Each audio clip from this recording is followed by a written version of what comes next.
Remember I featured the Polo Allstar earlier on during the Carlist Drive event? This is the Vento Allstar. Okay, now today they launched these two cars. You have the Vento Allstar and the Vento GT. Alright, so what's the difference? Let me quickly go through the differences. Now, of course, this one will be similar to the Polo Allstar, okay?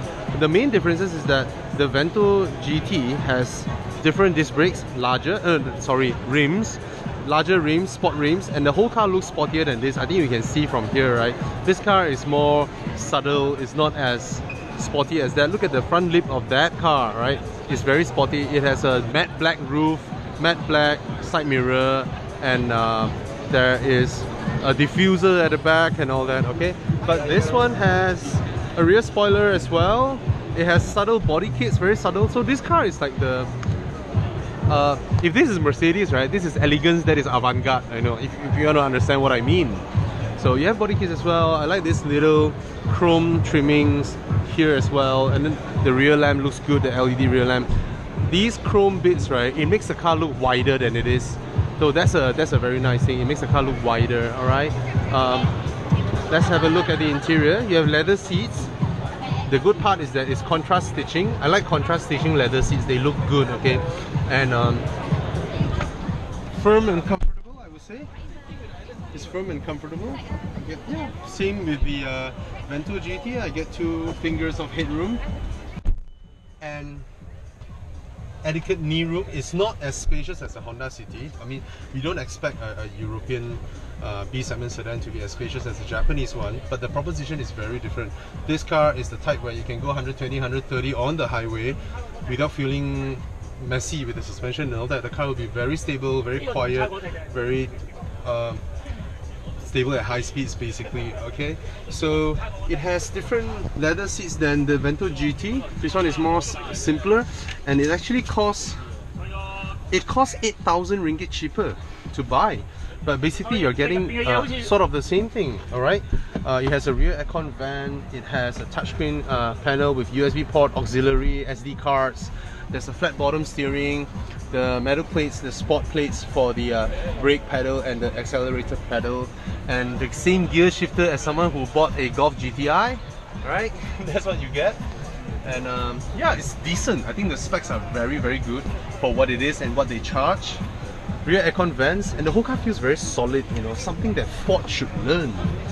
Okay. To the front, that's the Allstar badge here.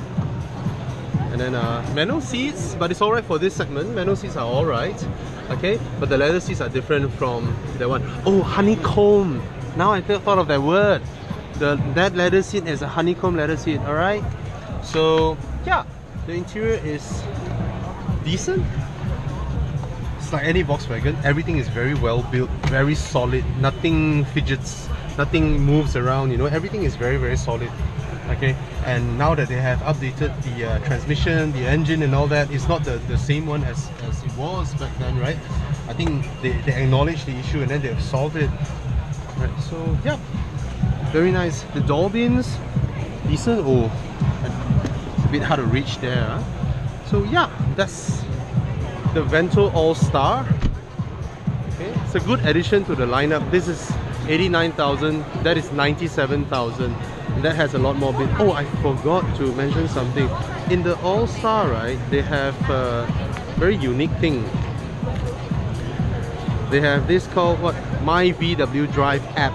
So the app, right, you can download the app from App Store, and that app actually connects with the car. It tells you your fuel consumption, your driving habits, you know, some other features. It's a bit like the BMW Connected Drive. So interesting proposition, right? This one is not as, you know, racy as that one, but it has some high-tech features as well, and that one looks really sporty, looks really good.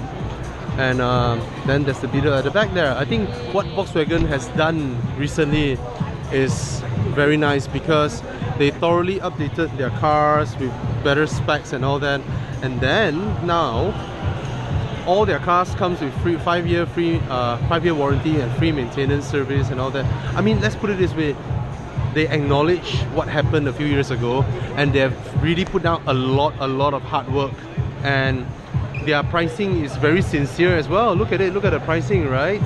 So, and then now what you get for Raya, for the Vento, if you buy the Vento, you get a 11,000 ringgit Duit Raya. Yes, 11,000 ringgit of Duit Raya. And then so the monthly installments is only 729 ringgit a month. And then for the Polo, if you go for the Polo, you have a Duit Raya of 7,000 ringgit.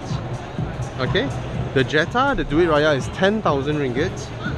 For the Golf, it's 21,000 ringgit Duit Raya. For the Tiguan, it's 5,000, and for the Passat, it's 15,000. Hey, that's not bad way, right? You buy a car, you get Duit Raya, right? So, oh, another shot of an engine bay. Alright, so that's it for today. They launched 3 cars, and all of them are very affordable. This is like the price of a Honda Civic. Why not, right? And those will be challenging the city and all that. Of course, it's not spacious or as practical as the Japanese sedan, but it's something unique, a unique proposition. Yep.